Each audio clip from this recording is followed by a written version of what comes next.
to take this opportunity. This may have been shared a bit. I think it's been alluded to the last couple of days, but currently the vice president, his name is Myron Lizer of the Navajo Nation, is a raging Zionist, as Nick said.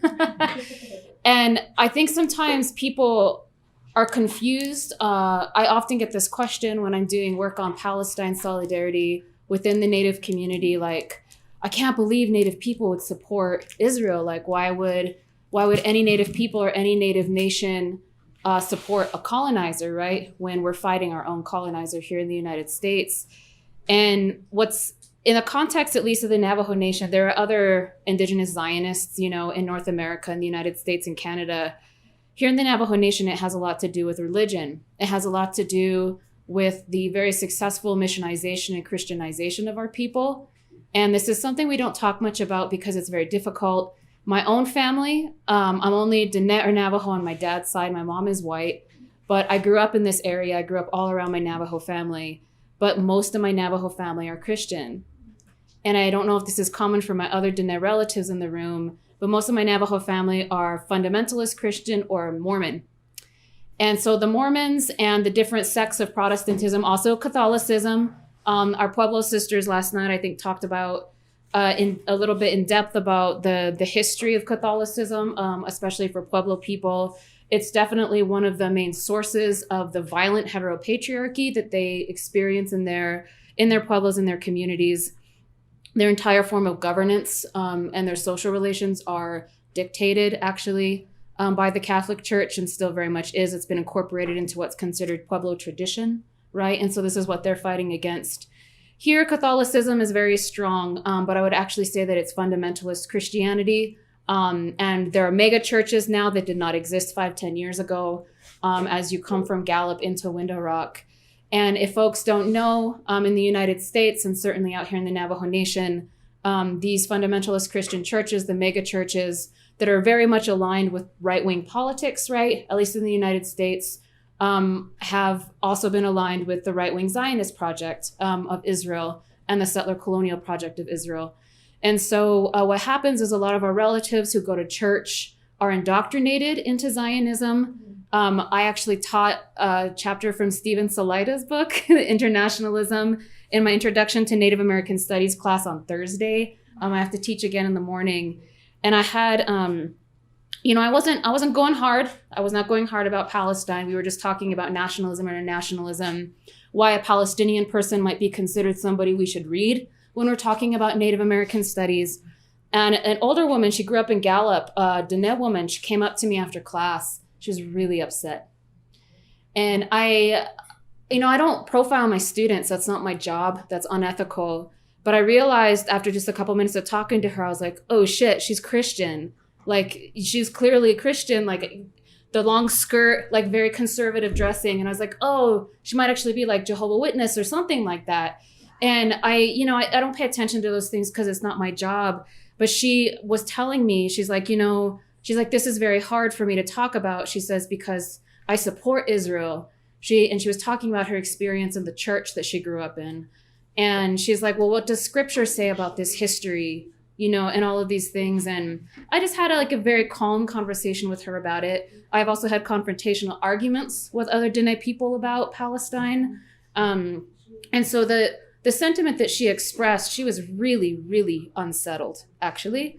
It was 8 pages of the introduction. Stephen Salaita didn't even go hard the way he normally does about things. It's a very kind of calm, very intellectualized approach to talking about Palestine and Native studies.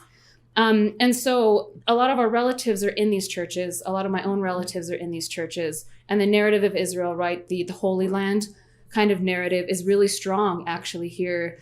And so fast forward, to 2019, both the president and the vice president of the Navajo Nation are fundamentalist Christians, right? And so the vice president, I don't know the details. This was sometime in June, wasn't it in June that this was happening? Yeah. So there were a couple of different things that happened. Joy Harjo, who had crossed the BDS picket line in 2012, and had gone to Israel despite, I would say, massive outcry from a lot of people, including Native people in the United States, was rewarded for her anti-Palestinian and pro-Zionist sentiment by being named the Poet Laureate of the United States.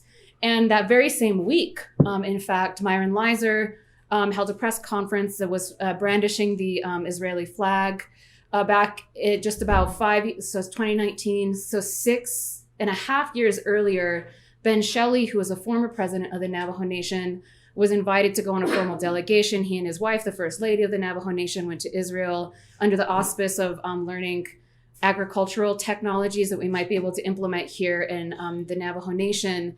And then he too held a press conference, I believe it was also in December or January 2012, 2013, also brandishing the Israeli flag. And in fact, I don't know for how long this happened, but we're going to go over there after we leave the info shop. It's really close to here because we're in the capital of the Navajo Nation.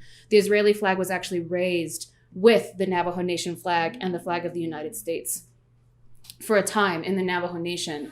So thinking about this trifecta of nationalism, right? United around settler colonialism. This has been going on now in the Navajo Nation at the highest levels of government for several years. And when, I think it was called Operation Protective Edge, wasn't that the one in summer 2014?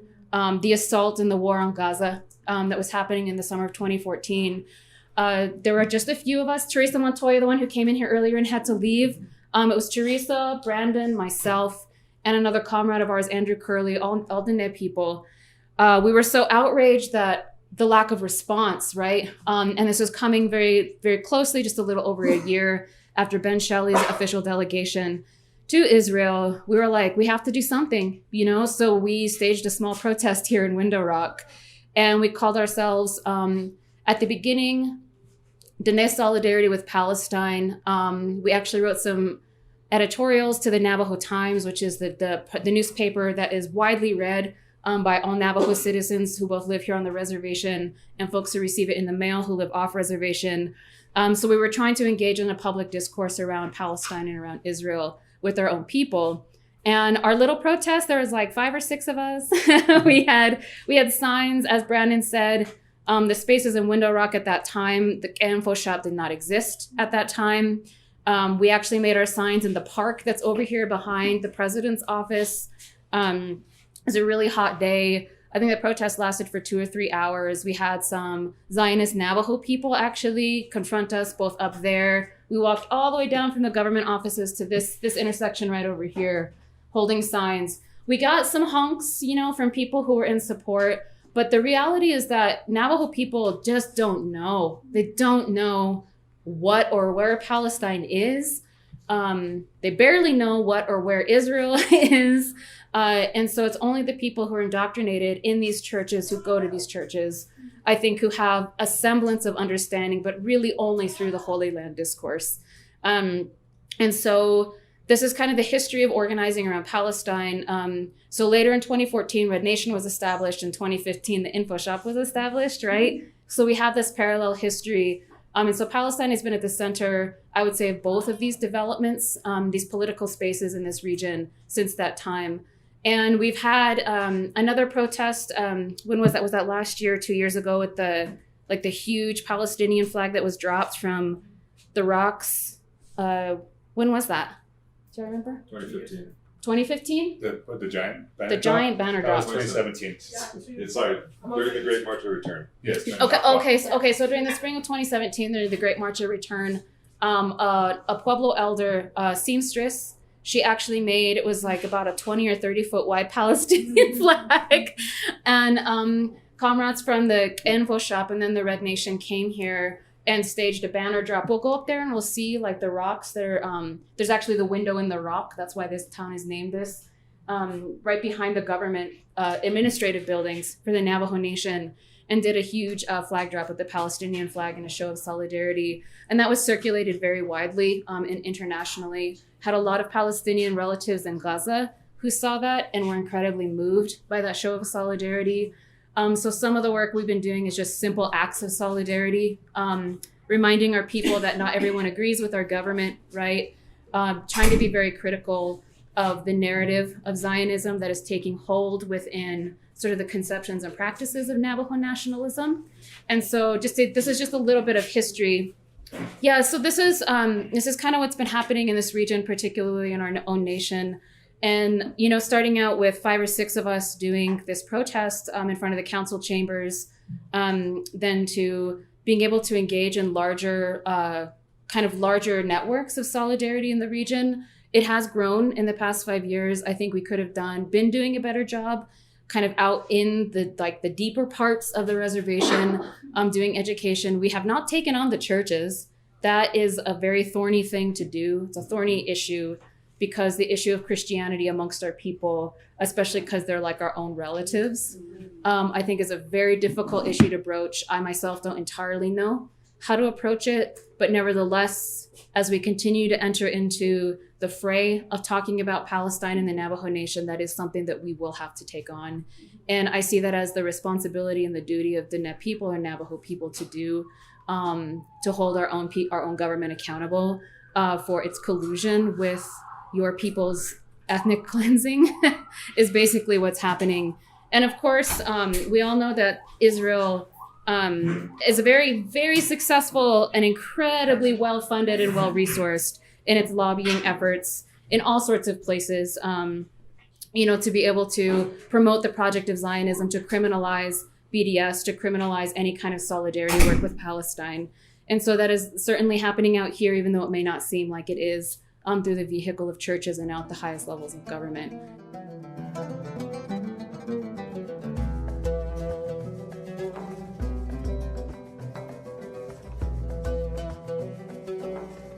So I'm going to spend my time today discussing a delegation that Black for Palestine took to the Palestinian refugee camps in Lebanon last spring.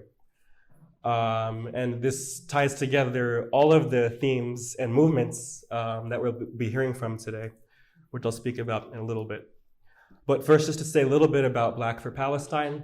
So we emerged in the summer of 2014, where at the same time we saw massive state violence against Palestinians living in Gaza and state violence against Black people specifically in Ferguson, who are rising up against police brutality. And so out of these shared experiences of state violence and racism and apartheid, we decided that it was important to form a Black contingent within the Palestine Solidarity Movement that could speak to some of these connections between our two struggles. And so we formed in 2015 out of a solidarity statement that over 1,000 Black activists, artists, scholars, and students signed on to, just reiterating our longstanding support from within the Black struggle for Palestine.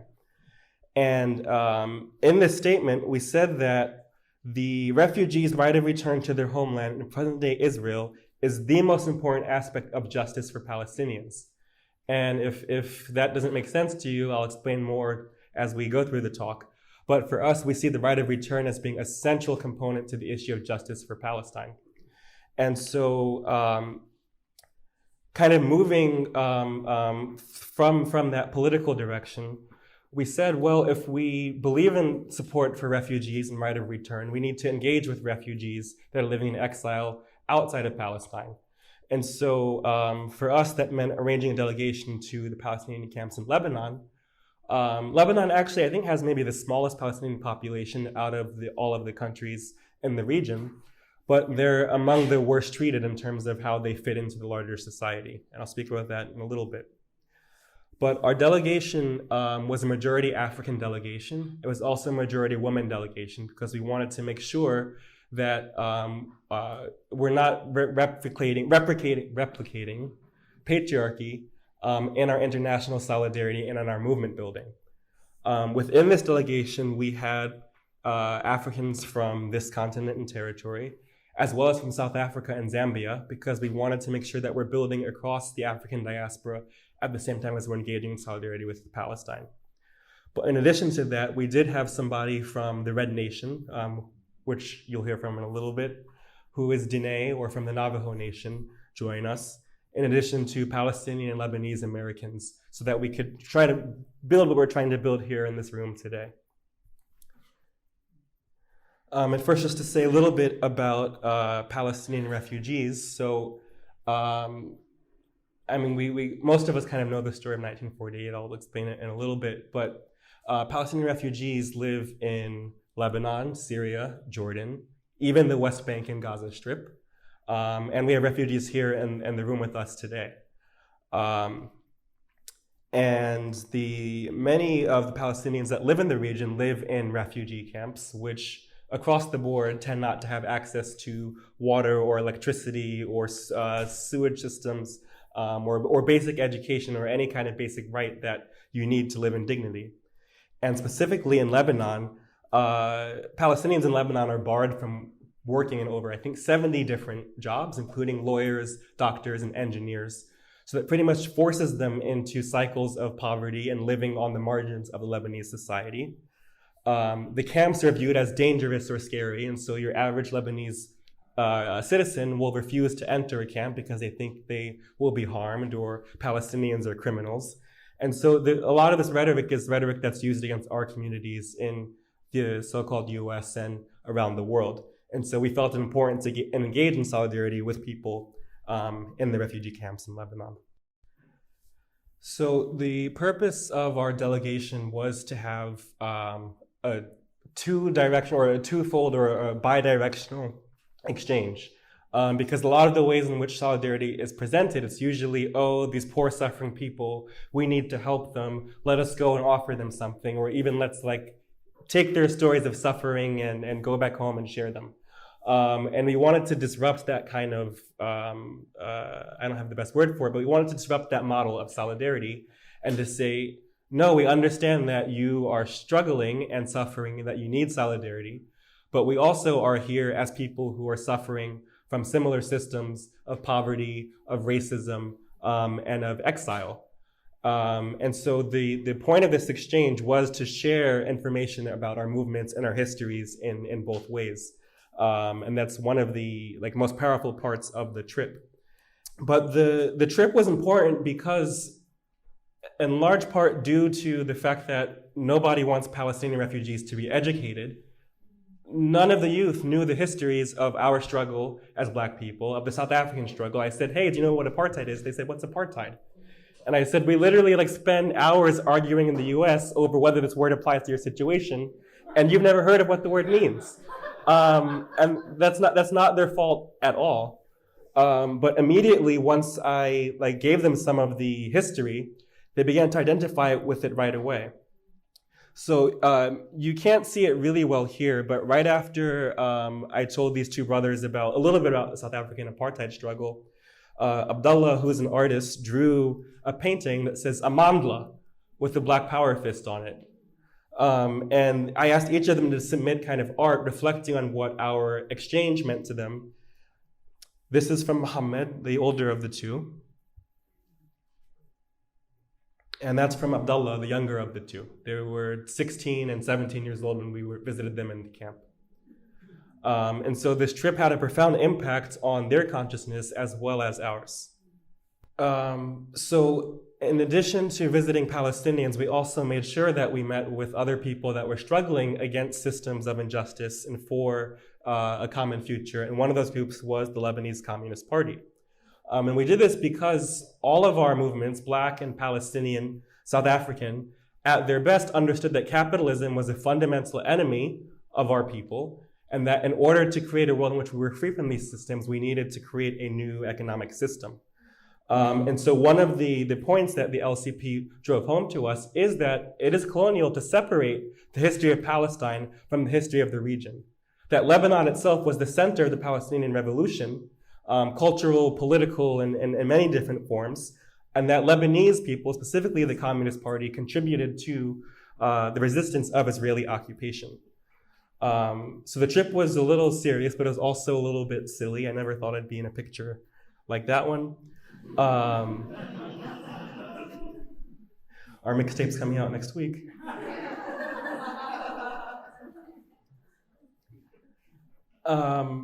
But yeah, as I said, it was really, the Palestinians there said, we haven't spent much time with you, but we feel like we know you already. We feel like you're family. You don't feel like a group of Westerners that are coming to visit us for charity. And so we didn't have much time together, but we did understand each other's stories and backgrounds with just seeing how everybody was living. So this Haji, this old lady, stopped us on the street as we were walking through the camp. And she told us, I am older than Israel, and I want you to know that, and I want you to tell everybody at home that I am older than Israel. And here she is. Like, this woman was born before 1948, and for the last 70 years has lived in exile as a refugee. She literally remembers where she grew up, whether it was a village or a town. She remembers the house, and for 70 years has not been allowed to go back home solely due to the fact that she is not Jewish. I'll go to Mustafa, because he was also like 18. And he wrote after the trip that no one can deny that racism is the hardest thing that you deal with. When Black for Palestine visited us, everybody asked himself, why are they here? But after a while, we knew that they faced the same struggle that we do, racism. We are now sure that the US does not look the way it does in media or movies. We learned that Black people don't look like what we see in movies and TV programs, that they are victims and not criminals. We conclude that they are away from home like us, and that they are suffering from the same struggles like us. We know they are oppressed like us. And so we know the taste of struggle, and we have the same pain, and so we should support them and help them so that not only is there a Black for Palestine, but also there is a Palestine for Black liberation.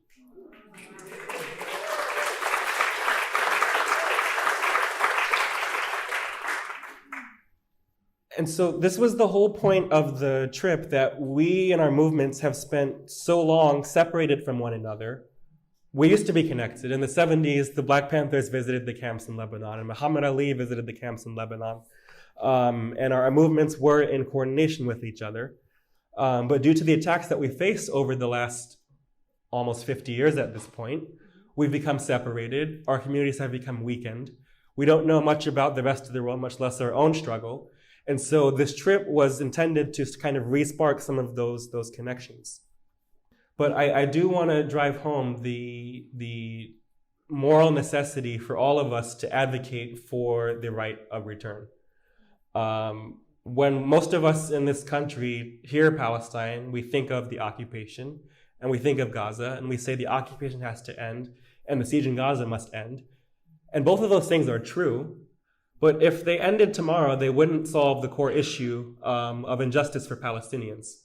There would still be 7 million Palestinians who are originally from what is now Israel, who would not be allowed to return to the homes where they came from. And so when we, as Black for Palestine, said that the right of return is the most important aspect of justice for Palestine, it's not because we're saying that the occupation is not important.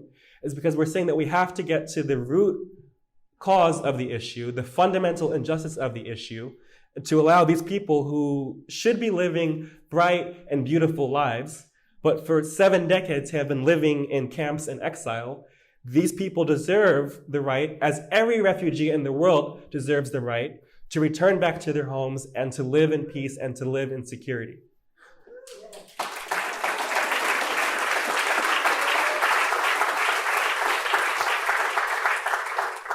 And so I'll just end with a small fact that comes from, did anybody hear Ahmed Abu Artema when he was in the US? He was a co-founder of the Great Return March in Gaza and was here for a month-long speaking tour. And he has a really great video where he says that the right of return is not only legal, but it's also practical. And that 85% of Palestinian refugees, or 85% of the land that Palestinian refugees come from, is land that is currently unused or very little used by the Israeli state or society. And so a lot of times we see, oh, it's too complicated. Oh, there'll be too many people. No, the land is mostly unused.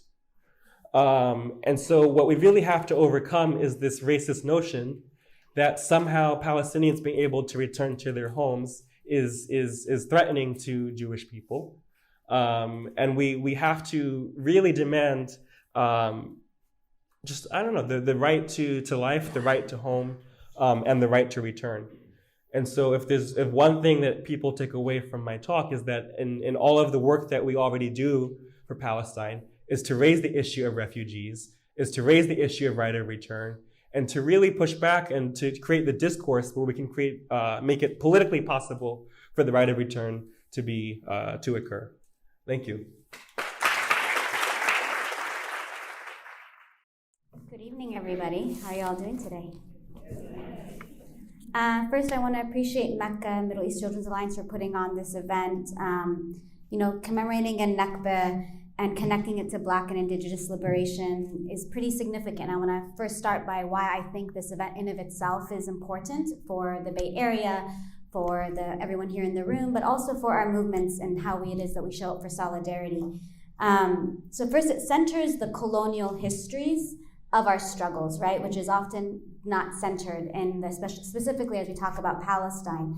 It also centers anti-imperialism, a word that is often thrown around very carelessly, a word in practice, or I would say a principle that is not always practiced well here in the United States.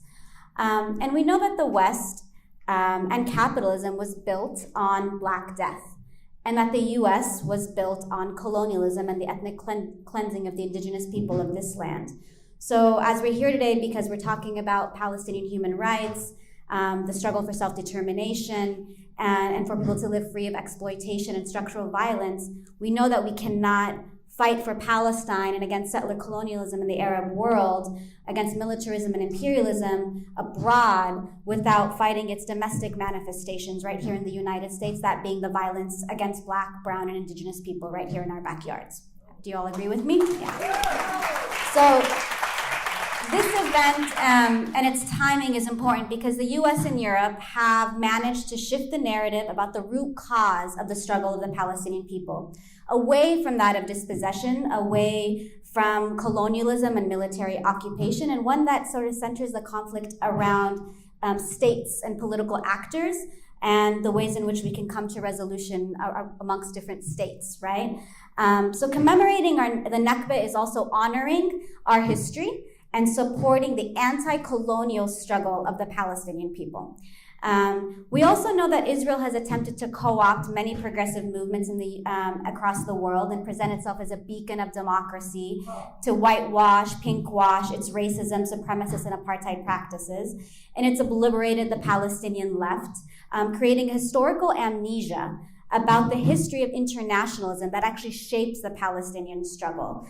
And also the ways in which joint struggle between Palestinian, indigenous, and Black communities, Latin American, and Asians across the world is actually the history and the tradition that I come from, and how I understand Black liberation, Palestinian liberation, and indigenous liberation as one in of itself, one linked struggle. So raising this issue and lifting up the struggles of indigenous and Black communities really resituates Palestine as a third world struggle, an anti-imperialist struggle, an anti-colonial struggle, and one against all forms of oppression. So I'll start with also sort of talking about who I am, right? So I'm a Palestinian. My mother is from Aqir, which is in historical Palestine in 1948. It was ethnically cleansed in 1948. She and her family are refugees, had to live their entire lives in Jordan. My maternal grandmother died before ever returning back to Palestine because both her village technically in the eyes of the state does no longer exist, but also because she had no way to return to Palestine and had no legal right.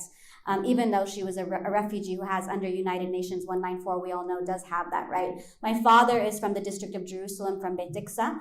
So both sides of my family grew up and spent their lives in Jordan, neighboring countries, right? So you literally could drive a half an hour and get to Bidirectional from Amman, or 45 minutes. But unfortunately, it takes decades, and it took my dad 37 years before he was ever able to return to Palestine for the first time since he left it. And he also was born before Israel was ever created. And so those are the stories that remind me both in terms of my relationship to the land and my right to the land of Palestine, but also as a Palestinian in diaspora. I grew up right here in the Bay Area. I grew up in an immigrant family. I was the first to be born and raised here. I was extremely racialized in my classroom, put in ESL. We were a working class family. I grew up around people of color who I related to and understood our oppressions as one and the same. That's sort of what shaped my consciousness around oppression. It was both my class background, my identity, my lived experience, and also helped me understand how it's not just about identity, it's about our shared struggles and our shared fates, right? And that's really what binds us together. So when we speak about solidarity today, and we talk about joint struggle, and we always hear about these things around connections between this struggle, that struggle, and let's have a popcorn of every identity on the face of the earth on a panel to talk about how everything is just one and the same. It's not all one and the same, right? And we know that. But what are we actually connecting? Are we connecting our identities? Are we connecting our shared experiences? Are we connecting our political projects and ambitions? Are we connecting our visions, our goals, objectives, and strategies? And I would argue, as a Palestinian, and every Palestinian in the room would probably agree with me, we're not connecting identities because there's many Palestinians I wouldn't want to identify with. And those including the Palestinian Authority, which supposedly represents us, right? So we're actually connecting our shared struggles, our fates, and what it is we want for the world and for each other. And that's what binds us together. So Palestine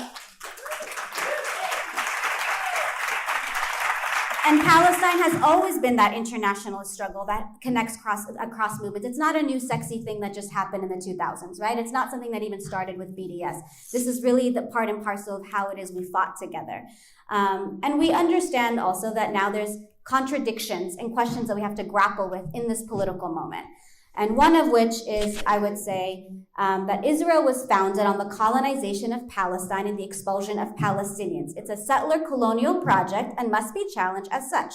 Zionism is an ideology which the state was based on, and that is what also must be challenged as racist. Do you all agree? Good, because not everybody agrees, right? And so sometimes that gets lost in the story. And so otherwise we end up trying to separate Israel from its practice. And we can't separate Israel from its practice. It's not that it's just doing bad things. Its very premise is racist. It's a colonial project, and it lends itself towards white supremacy and apartheid, right? And Zionist nationalism was built on and continues to fuel Islamophobia, anti-Arab racism, structural violence against indigenous people globally. So, and it has tried to create this binary, right, that the enlightened Zionist settlers from Europe, the West, and the primitive Arabs, the indigenous people, the Palestinians, something that we all can identify with every colonial history. So we have to be clear on Zionism, and we have to be clear on colonialism, and we need to understand the need to boycott, divest, and sanction Israel, and the need to defend against the criminalization of BDS, because BDS actually builds on that history of internationalism. And we must take very clear stands in this political moment against imperialism and unite across borders and unequivocally say no to U.S. intervention, Western intervention anywhere, because it makes us hypocrites to stand for support of Palestine and support interventionist policies and imperialism elsewhere. So Palestine, if you support Palestine, you support the Venezuelan self-determination, you support people in Haiti, you support people in Yemen, you support people in the Philippines. And if you don't, then we need to check ourselves on that.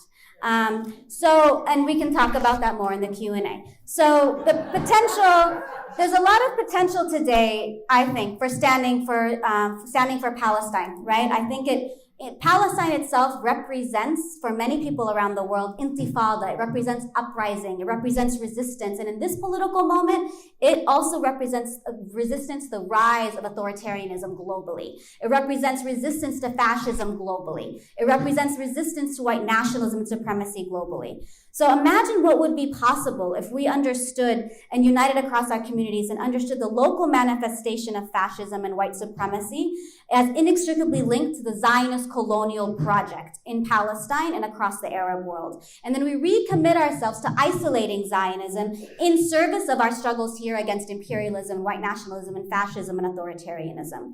What type of united front are we actually building today? What politics and strategies are we advancing? And how can we be sure not to leave out, as the Palestine Solidarity Movement, Black and Indigenous struggles, right? Black and Indigenous voices, Black and Indigenous experiences, and Black and Indigenous ambitions and projects that they are fighting for their liberation when we talk about our issues. But also, how do we understand this moment and what it is that's possible? We know right now on a national level, Palestine has become a wedge issue right here in the United States. In Congress, it's become a question, right? Where do you stand on this issue? We know BDS has become a wedge issue. And we know because of Black Lives Matter and the movement for Black lives, Black liberation, anti-policing, and structural violence by police has also become a wedge issue. And because of Standing Rock and other indigenous struggles, indigenous solidarity has also, and self-determination has also become a wedge issue. So right now, our job is to uphold all of that in one container and understanding that this is our moment to advance very unapologetic politics, to really advance a project that unites us across all fronts and understand it as in service of ourselves. So we understand that the United States supports Israel. We know that Israel could not exist without the support of the United States. We don't think that one controls the other. They're partners. They're partners in global repression. They're partners in global capitalism. They're partners in the ways in which they surveil and control our populations, but they're also profiting off of this, right? So if we are able to actually dismantle apartheid in Palestine, and if we are able to liberate our people in Palestine, and we are able to struggle against racism and the settler colonial project of Israel, that is in fact in service of every single person here, but every single person in the world. And it makes it that much easier for us to fight authoritarianism, fascism right here in the United States, right? Because we're chipping away at the power of the United States to do what it does best, right? Which is attempt to expand its control and extract people's resources, repress more people, and build up the 1%. So as we engage in tonight's discussion, I want us to really spend some time thinking about the violence of imperialism and what we're asking ourselves today and how it is we're going to support Palestine by supporting local struggles here and local organizing here and also engaging in really strong ways the BDS movement. I will end by just saying the BDS movement, the boycott, divestment, sanctions movement really does advance the history of internationalism and is built on that by the Palestinian people. It came out in the mid-2000s.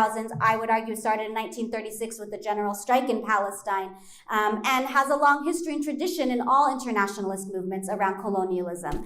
We know that now the BDS has given us an opportunity to engage people across the world in supporting the liberation of Palestine by isolating Israel politically, economically, and culturally. And that we must figure out a way for us to do that even better right here in the Bay Area, because what we do here in the Bay Area does shape and influence what happens across the country. And we know that people in Europe are actually advancing the struggle of BDS much further than we are even here in the United States. So it is our role, I think, right now to continue to build on this framework of international solidarity that BDS gives us, right? Where it's really restored connections between Palestine and other unions across the world across indigenous, Black liberation, feminist, LGBTQ, student movements on a scale we haven't seen since the 70s.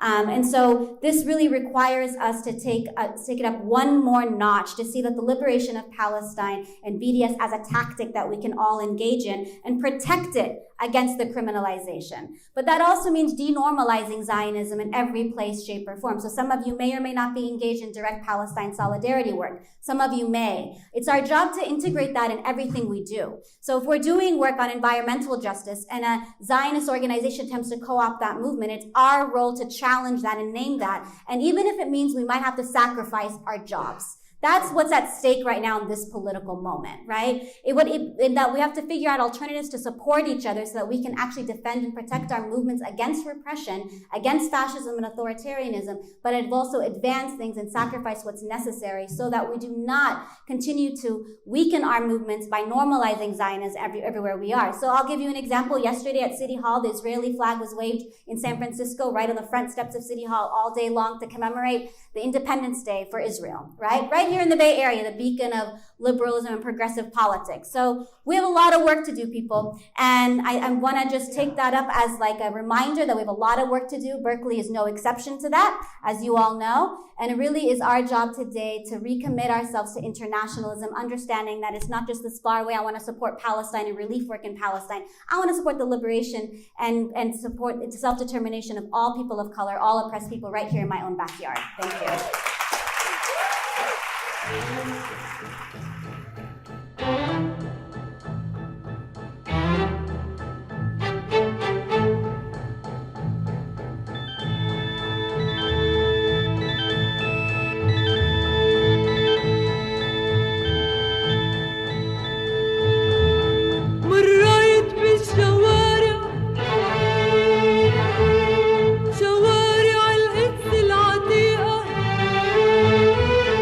قدام الدكاكين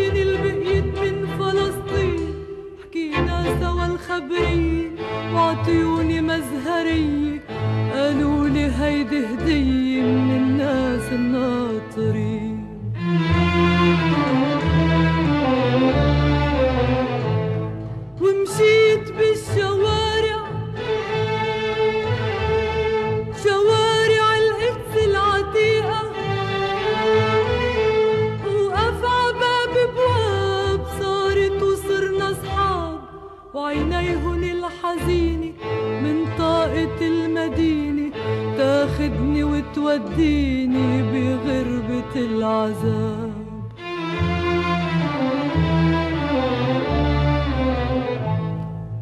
كان في أرض وكان في إيدين عم بتعمر تحت الشمس وتحت الريح، وصار في بيوت وصار في شبابيك عم بتزهر، صار في ولاد وبإيديهن في كتاب، وبلاقي الكل ولاد سال الحقد بفيت البيوت، والإيدين السودا خلعت البواب، وصارت البيوت بلا صحاب، وصارت البيوت بلا صحاب. بينن وبين بيوتن فاصل الشوك والنار، والإيدين السودا عم صرخ بالشوارع،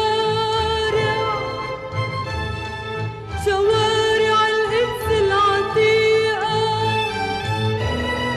خلي الغنية تصير عواصف وهدير، يا صوتي ضلك طاير زوبع بهالضماير، خبرهن عاللي صاير بلكي بيوعى الضمير، يا صوتي ضلك طاير زوبع بهالضماير، خبرهن عاللي صاير بلكي بيوعى الضمير، خبرهن